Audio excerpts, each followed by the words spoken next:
Kapag ang mga tao ay biglang nawala ng mahalagang bagay, sila ay madalas na nahuhulog sa kawalan ng pag-asa at paghihirap. Ang kwento ni Prinsesa Sofia ay nagsisilbing patunay nito. Para subaybayan ang kwento, mag-subscribe sa channel ng Wow Fairy Tales upang malaman ang kinalabasan. Mula sa araw na siya ay pinanganak, si Sofia hindi nagkulang ng anuman. Nagpakasasa siya sa walang katapusang kasiyahan. Pinabayaan ang kanyang maharlikang tungkulin na labis na ikinalungkot ng Hari at Reyna. Sa tuwing nagkakasakit ang kanyang ama, abala si Sofia sa paglalaro. Nakakalimutang alamin ang lagay nito. Hanggang sa ipaalala sa kanya ng bruha ng kaharian na bisitahin siya. Bukas ay ang iyong ika-18 kaarawan at ang buong pamilya ay pupunta sa isang pamamasyal. Nakakatamad. Ngunit ang nakakalungkot, ang paglalakbay na yon ay ang huling pagkakataong makakasama ni Sofia ang kanyang mga magulang. Ang buong pamilya ay inatake at ninakawan ng mga bandido. Malubhang nasugatan si Sofia. At kapwa binawian ng buhay ang Hari at Reyna. Ama, ina, gumising kayo. Hindi! Kayong masasama. Sinira niyong pamilya ko. Kinasusuklaman ko kayo. Nang marinig ang nakakatakot na balita, ang bruha ng kaharian ay sumugod sa pinangyarihan at hindi maiwasang malungkot.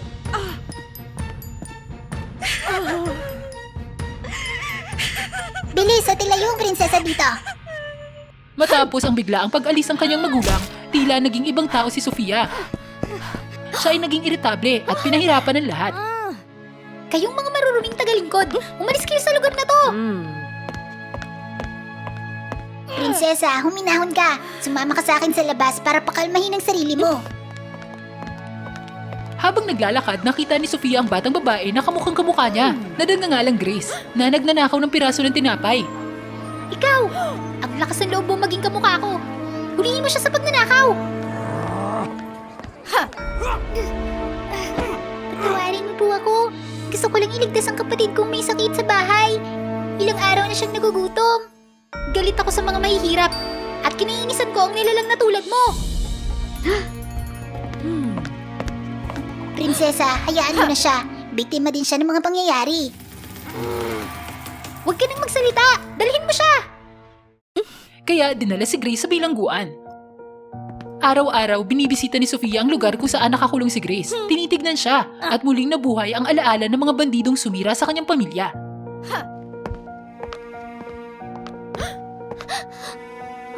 Dahil sa mga taong tulad mo, kaya nasira ang pamilya ko.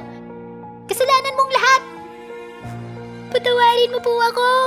Biglang nagdilim ang kalangitan. Kumulog at kumidlat sa pagitan ni na Sofia at Grace. Dahilan para tumalsik silang dalawa. Mabilis na ilayo ang prinsesa dito. Maya-maya, nagising si Grace. Sumigaw sa boses ni Sofia. Anong nangyari? Bakit ako ngayon si Grace? Si Sofia ay naging isang mahirap, pangit na batang babae na nakakulong sa piitan. Pakawalan niyo ako.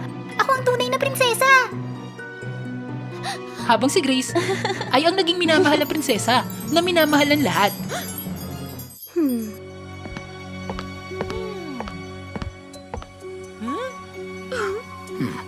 Pakiusap, pakawalan mo si Grace. Ang aming pamilya ay nasa matinding paghihirap, kaya't napilitan si Grace na gawin ito. Pakawalan mo siya. Hindi ako aalis. Ako ang prinsesa ng kastilyong to. Mga hangal na sundalo, magbabayad kayo dito.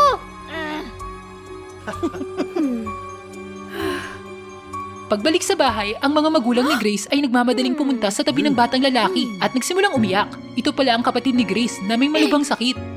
Ate Grace, itigil mo na ang pagnanakaw ng pagkain. Kaya ko tong tiisin. Ipagtanto ni Sofia na ginawa ni Grace ang masasamang bagay na yun para lang sa kanyang pamilya. Kunin ang lahat ng mahalagang bagay at ibigay sa akin. Pakiusap, bigyan mo kami ng mas maraming oras. Kapag hindi nabayaran ang utang sa 3 araw, kukunin ko itong babaeng to. Hindi kailanman! Kahit na ibenta namin ang lahat, hindi namin gagawin ang ganung bagay. Nalaman din ni Sofia na kahit gaano sila kahirap, pinakita pa rin ng mga magulang ni Grace ang pagmamahal at pinrotektahan ng kanilang anak. Naisip niya ang kanyang dating buhay na mayaman at kung paano siya binalot ng materyal na hangarin. at pinabayaan ng kanyang pamilya. Ang ganong simpleng kaligayahan na hindi pa nararanasan ni Sofia.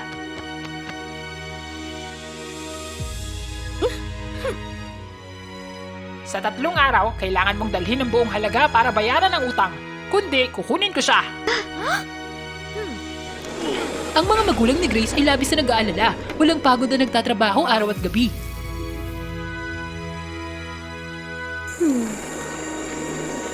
Nagmumuni-muni si Sofia sa kanyang mga nakaraang ginawa. Hindi pa niya tinulungan ng mga magulang ni Grace sa anumang bagay. Lalo lang siyang nagdudulot ng gulo. Pagkatapos ng malalim na pag-iisip, sumugod si Sofia para tulungan ang mga magulang ni Grace sa kanilang trabaho. Unti-unting nakalimutan ni Sofia ang kanyang katayuan bilang prinsesa at sumama sa buhay ng mga mahihirap. Kumita ng pera kasama ang magulang ni Grace at inalagaan ng kapatid.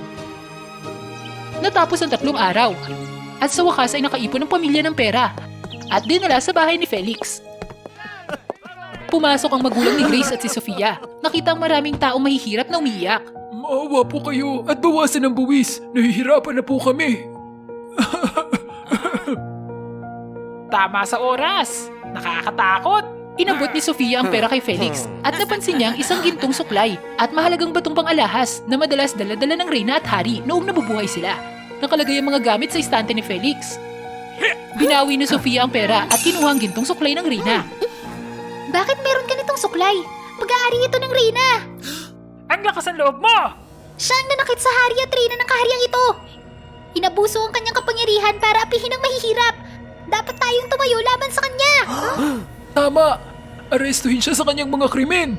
Bumangon ng lahat at tinatake si Felix at ang kanyang mga kawal na nagdulot ng kaguluhan. Galit na inilabas ni Felix ang kanyang espada para salakayin si Sofia at magulang ni Grace. Agad namang inakay ni Sofia ang mga magulang ni Grace at dire-diretsyong tumakas palabas ng mansyon. Itinaas ni Felix ang kanyang espada patungo sa mga magulang ni Grace, ngunit mabilis silang itinulak ni Sofia at tinamaan nito. Dumating sa lugar ang matandang bruha at si Grace. Bilis, tulihin ang kriminal na yun. Bitawan mo ako! Bitawan mo ako! Ama, ina, ako ito. Si Grace, ang iyong anak. Noon lang tumawa ng mahina ang matandang bruha at ikinaway ang kanyang kamay. Muling tinamaan ng kidlat sina Sofia at Grace, dahilan ng pagbagsak ng dalawa sa lupa. Nagising sina Sofia at Grace na bumalik sa kanilang orihinal na katawan. Ginawa ko ito para tulungan kang maunawaan na hindi lahat ng mahihirap ay masasama. Kailangan mo ng ibang pananaw kapag hinuhusgahan ng mga sitwasyon. Nakita kong panahong kasama mo sila at sa tingin ko ay nagbago ka na. At humingi ako ng tulong kay Grace na hindi isiwalat ang katotohanan. Salamat sa pagtulong sa akin na mahanap ang tamang landas. Humingi ako ng tawad sa hindi pag-iisip sa mga ginawa ko sa'yo. Kalimutan mo na yun. Malaki din na naitulong mo sa mga magulang ko. Mula noon, bumalik sa normal ang lahat. Si Sofia hindi na nagtanim ng galit sa mga mahihirap. Namuhay siya ng maayos, niyakap ang awa at kabaitan.